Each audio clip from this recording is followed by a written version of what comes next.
گنبد پہ صدا میرے ترنگا ہی رہے گا. وہ پھول ہوں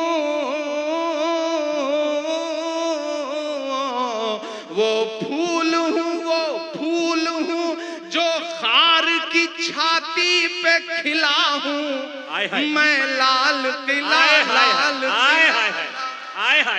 ایک ایسا وقت جب نشانیاں مٹائی جا رہی ہوں, وراثتیں مٹائی جا رہی ہوں, تب مجھے لگتا ہے کہ ہمارے عہد کے قلمکاروں کو باواز بلند بولنا چاہیے, تاکہ آنے والی 20 سال بعد 30 سال بعد جب تاریخ یہ کہے کہ تم کیا کر رہے تھے, تب ہم کہہ سکیں کہ میں ڈرا نہیں, میں جھکا نہیں, کہیں چھپ چھپا کے کھڑا نہیں.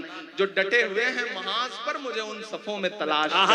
ہم بول رہے ہیں آپ کو حق ہے کہ نہرو کے خیالوں کا نگہبان رہا ہوں, میں لال بہادر کا بھی ارمان رہا ہوں. راجیو اٹل سب کے ہوں الفاظ سمیٹے, خاموش سمن موہنی انداز سمیٹے. میں ہندرا کے جذبے سا فولاد رہوں گا, آباد تھا آباد ہوں آباد رہوں گا. میں ہند کے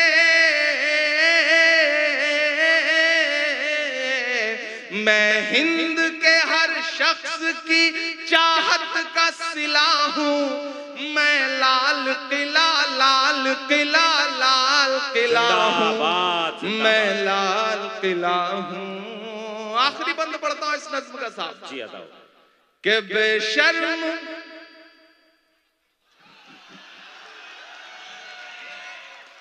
مجھے کبھی کبھی لگتا ہے میں کبھی کبھی زیادہ کڑوا ہو جاتا ہوں. پھر مجھے لگتا ہے کہ آج کا عہد, آج کا دور جو کڑواہٹ مجھے دے رہا ہے, میرے لفظوں میں اگر وہ تھوڑی کڑواہٹ آ جاتی ہے تو میرا قصور نہیں ہے, بلکہ اس دور میں پھیلی ہوئی نفرتوں کا قصور. میں پڑھتا ہوں کہ بے شرم سیاست کی میں تحریر نہیں ہوں. اب اگر لگے کہ عمران بول سکتا ہے تو مجھے دعا دینا. کہ بے شرم سیاست کی میں تحریر نہیں ہوں, سن لے حکومت تیری جاگیر نہیں ہوں. کیا کہنے تاج پور والوں آپ تیار رہنا. کہ بے شرم سیاست کی میں تحریر نہیں ہوں, سن لے حکومت تیری جاگیر نہیں ہوں. نفرت کے سمندر میں کھو ہی نہیں سکتا, میں ایک کسی رنگ کا ہو ہی نہیں سکتا. داد اب چاہیے, جنہوں نے ہاتھ نہیں کھولا ہے ان کو بھی قسم دیتا ہوں, اگر روک سکیے تو روک سکیے گا اگلے مصرے میں. میں پڑھتا ہوں.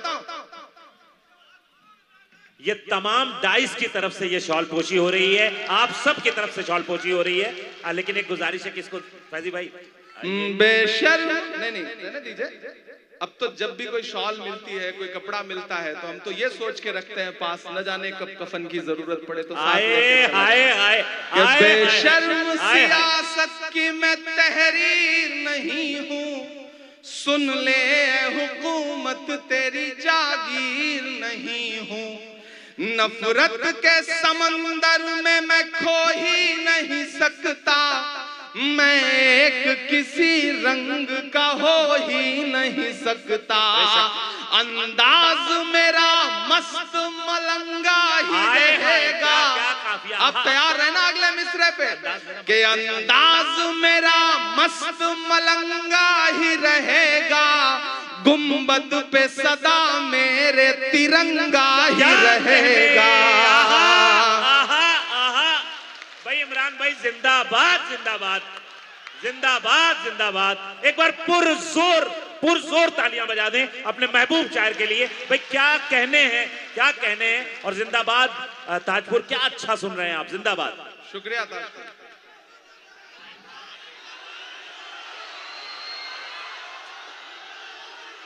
کہ بے شرم سیاست کی میں تحریر نہیں ہوں, سن لے حکومت تیری جاگیر نہیں ہوں.